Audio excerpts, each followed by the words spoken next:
So there's two things my clients don't really love talking about. One of them is life insurance, but we're not talking about life insurance today. The other thing is estate planning. And I think, the conversation for both can revolve around mortality and, there's just not super fun things. And a lot of this stuff they're all things that are going to happen after you're gone anyways. And so not a super fun topic, but we are going to make it exciting and super riveting today as we explore this topic.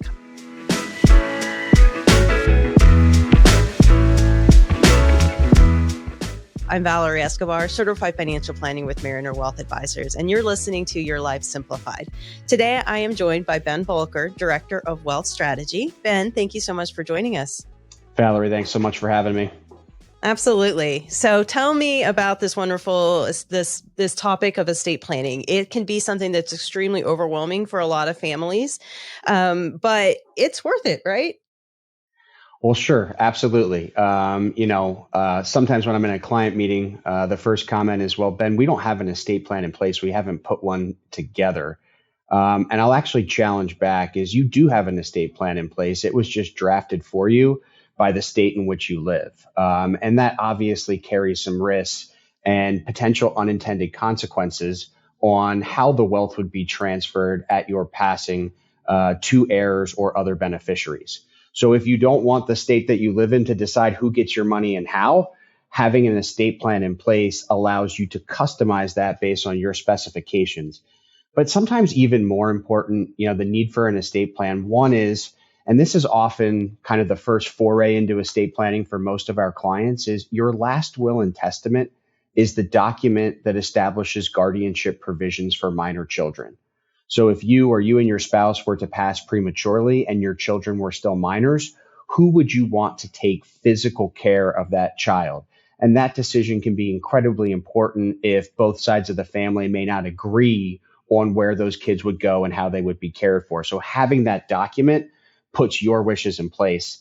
The other item, and I think this is probably not discussed by trust attorneys enough, is without any estate plan in place, you're very vulnerable during a period of time where you may be here, but because of some sort of physical or mental disability, you're not able to make financial decisions for yourself. And so again, if you don't want the court to appoint an individual to manage your assets, and more importantly, distribute assets to pay for the care that you're receiving, having an estate plan allows you to select those individuals that are going to make both medical and financial decisions for you. So yes, it can be overwhelming, but the value in having something that fits your goals and objective and your specifications is hugely important. Perfect. And so what my first question really was going to be, or what are those key items? And so I hear you saying, if you have minor kids, who would you want to have as a guardian? Thinking about what your assets are perhaps, and like where they should go or how they should be distributed. That sounds like another big item. What else? What else am I missing? Well, absolutely. So, once I usually scare people into thinking they have to get an estate plan because I just told them that they're going to be wards of the state, that conversation often goes into, so what are the decisions that we need to make prior to sitting down with a trust attorney? And look, if you see an estate plan, it's a binder and it's typically this thick, 90% of that is boilerplate. What's in your document is the same as what's in mine. And that's important boilerplate. It needs to be in there. But what are the parts that get customized? And really that comes down to the distribution of wealth. So we think for our married clients, if one spouse were to pass, what does that look like? Very often I see documents, I'll call them I love you estate plans, where if one spouse passes, everything transfers to that surviving spouse for them to use and enjoy without limitation. But that can carry some risks. So if we have a blended family where husband and wife each had children previously, that surviving spouse could, theoretically, not saying that they would, but they could, at their passing, leave everything to their children and disinherit that first spouse to pass as kids from a prior marriage. The same would hold true if that surviving spouse decided to remarry. If there's no control or limitations on their use of funds and they get remarried, they could, again, theoretically, leave some wealth to that new spouse instead of to the children. So one of the things we do see when that's a concern is rather than just leaving money directly to a spouse, A trust is created for that spouse benefit. So that money is there for their health, to maintain and support the lifestyle that they're accustomed to. But whatever's left in that trust at the end of the surviving spouse's life is earmarked for specific name beneficiaries, whether it's the deceased children from a previous marriage or whether it's your joint children together, but that can't be changed. So we ensure that any residual balance that's not used by that surviving spouse goes where it's intended to. Once you think through that piece, then it comes down to, okay, when the surviving spouse passes, or if I'm single, what does this look like as wealth transitions down to the next generation? Very often, I'll read documents that say, I'm leaving money in trust for my kids, but when they turn age 30, they can take half of it out. And when they turn 40, they can take the balance. We call these age-based distribution provisions. Personally, I'm not a fan of that type of provision because once that asset comes out of the trust, it loses all asset protection. So while it's in that trust structure, the child is the beneficiary and they have the use of that asset for certain defined parameters that are in the document, but that money is protected from creditors, including a marital creditor. If we extend that trust out for the lifetime, that asset protection from creditors continues for their life.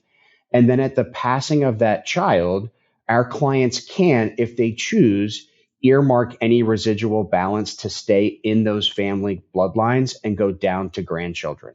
So that bloodline planning, especially when our clients first have grandchildren, becomes incredibly important.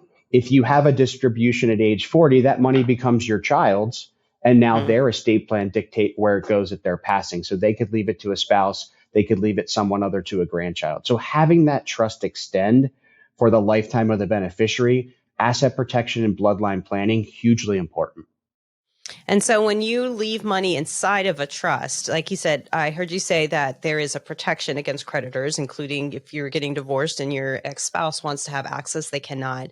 And so it's protected, but it's not meant to be protected like from the beneficiary, meaning that that beneficiary just no longer has access, correct? Like they are supposed to be able to access it for certain reasons, but how does that actually work? How do they access that? And how does that who has the control? It's a great question, right? So if we decide we're going to extend these trusts for a lifetime, how do we ensure that the beneficiary gets to use and enjoy these assets in a prudent fashion? The first is going to be the language that's contained in the trust agreement. Now, there's standard language that we see that says for the child's health, for their education, and to maintain and support a reasonable lifestyle.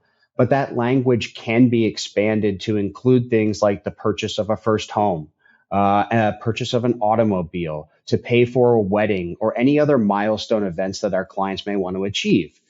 And then you have to select a trustee, and that trustee is responsible for basically adhering to the rules that are in that document.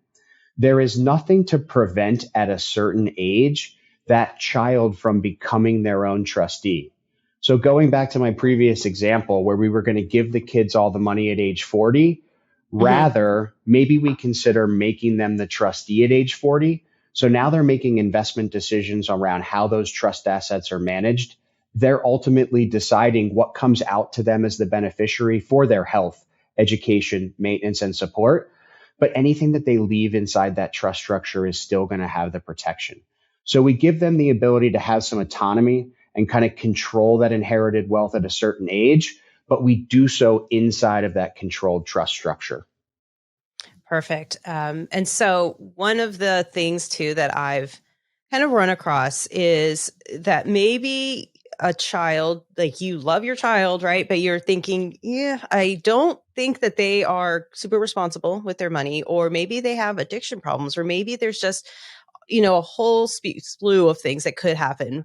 What ideas would you have, or what have you seen as sort of unique clauses that people throw in there to help protect their own beneficiaries from themselves, frankly? Sure. Well, I think part of it starts with who we select to be the trustee. So if we have a beneficiary that might not be financially sophisticated or is suffering from some addiction type substance abuse behaviors, it's probably not best for them to be their own trustee when they attain a certain Right. age, because they could simply pilfer the trust and use it for whatever they see fit. So one of the things I like, especially for those beneficiaries that just lack financial experience, is maybe we structure a co-trustee arrangement for a certain period of time. So for instance, if upon turning 30, the child would become a co-trustee with a professional trustee like Mariner Trust Company, and that relationship would last for a period of time, let's just say 10 years, that beneficiary would have coaching and guidance Mm. during that 10-year time period. And then if the beneficiary can become their own trustee at age 40, the hope is they've learned by rolling up their sleeves and serving in a co-trustee capacity how to prudently manage the money in the trust, what distributions make sense and what should be left in the trust to have that asset protection. So it's a coaching arrangement, for lack of a better term, that gets that beneficiary better prepared to be their own trustee at some point in time. And then there are beneficiaries that probably shouldn't control their own trust ever. And so if there is true addiction or behavioral issues, having that professional trustee or any third party stay in control so that we're protecting that beneficiary from themselves, incredibly important. Yeah, absolutely. And I really think that that's one of the hugest benefits, right? Is just being able to safeguard your beneficiaries and do what's best for them or what you think is best for them, but leaving some flexibility so that, it allows for life to continue to happen for them. And so, we've gone out there, we've created this whole document, we signed them, and now we get to put them away, and that's the end of that, right? Not exactly. But this process takes some time. And there's often emotional and stressful conversations that go into structuring the estate plan that's the right plan for your family. And so some clients that we work with get to the end and they sign their documents and they breathe a sigh of relief and they say, I'm done. But they really aren't done. First Hmm. is they've got to ensure if their plan is using a revocable living trust, which is a common planning tool in states that have difficult probate processes, that they retitle their assets appropriately. And we, of course, help our clients at Mariner get that done for their brokerage and banking accounts. But they also have to take a look at all of their beneficiary designation forms, whether that's retirement accounts, whether that's life insurance, whether that's annuities, to ensure that the structure of the beneficiary form matches what we've put together in the estate plan. And then Hmm. finally, unfortunately, unless you're a trust and estate attorney, but unfortunately, this is not a static process. And so every 3 to 5 years, or anytime there's a major life event or change with one of your beneficiaries, we need to get that binder, back off the office shelf, brush the dust off the cover, review it to ensure that what we put in place this year is still sufficient for where our family is 3 years from now, 5 years from now, 10 years from now.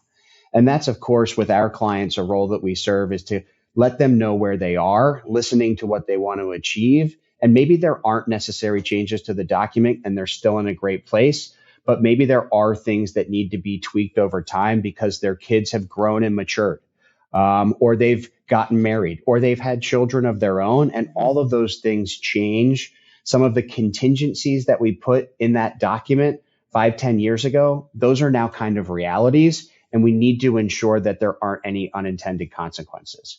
So every 3 to 5 years, every major life event, we really should review the plan to ensure that it's still sufficient. And if there are some changes, how does someone go about doing it? Does it start from the very beginning and we have to get a whole new set of documents? It's a great question. Once you have the plan established, so once you've put your core documents in place, you can make small, subtle changes to those via an amendment to the trust or a codicil to your last will and testament. So if you're just changing, for instance, I want my child to be their own trustee at age 45 and not age 40, that's a Hmm. very easy change to a single paragraph in that trust document. We don't have to start from scratch and go page one to signature page all over again. Now, I will advise, and I've seen it, where a document that gets 10, 15, or even 20 amendments, and I have seen that, at some point in time, you kind of can start over and say, all right, we're going to go and start from page 1 to the signature page and put an entirely new document in place just for clarity. We keep the original date of that trust agreement static, so we don't have to go through that retitling exercise all over again.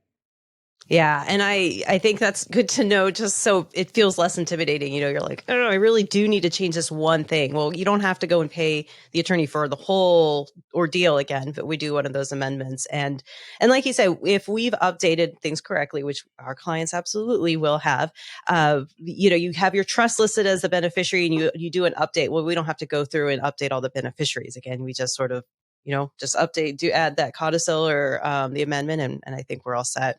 Absolutely. So anything else? Like what else, I suppose, is estate planning 101? What else is there? Anything else that clients need to think about when they're considering, should I do this? Yeah. I mean, I'll go back to where I started. Some of the risks of not having an estate plan in place. We talked a lot, Valerie, about the financial transition of wealth. But when you're going to meet with that estate attorney, you also want to think about who's going to be guardian for my children, because that may be different than who's going to be the successor trustee of my trust. And you do want to think about who's going to make those medical decisions, because that could be different from someone making those financial decisions for you. So as you're getting ready to go into that meeting with the trust attorney, having the financial piece squared away, where we spent most of our time today, is incredibly important. But keep those other items in the back of your mind as well. Perfect. Ben, thank you so much for joining us today. You've been listening to Your Life Simplified. Be sure to like or subscribe wherever you have tuned in today and join us for next time. Thanks again, Ben. Thank you. Mariner Wealth Advisors, or MWA, is an SEC-registered investment advisor with its principal place of business in the state of Kansas. Registration of an investment advisor does not imply a certain level of skill or training. MWA is in compliance with the current notice filing requirements imposed upon registered investment advisors by those states in which MWA maintains clients. MWA may only transact business in those states in which it is notice filed or qualifies for an exemption or exclusion from notice filing requirements. Any subsequent direct communication by MWA with a prospective client shall be conducted by a representative that is either registered or qualifies for an exemption or exclusion from registration in the state where the prospective client resides. For additional information about MWA, including fees and services, please contact MWA or refer to the Investment Advisor Public Disclosure website at www.advisorinfo.sec.gov. Please read the disclosure statement carefully before you invest or send money. The views expressed in this podcast is for educational purposes only and do not take into account any individual personal, financial, legal, or tax considerations. As such, the information contained herein is not intended to be personal, legal, investment, or tax advice. Nothing herein should be relied upon as such, and there is no guarantee that any claims made will come to pass. The opinions are based on information and sources of information deemed to be reliable, but Mariner Wealth Advisors does not warrant the accuracy of the information. Certified Financial Planner, trademark, CFP, registered trademark, and federally registered CFP with flame design marks, collectively the CFP registered marks, are professional certification marks granted in the United States by Certified Financial Planner Board of Standards, Inc., also CFP Board. The CFP, registered trademark, certification is a voluntary certification. No federal or state law or regulation requires financial planners to hold the CFP certification.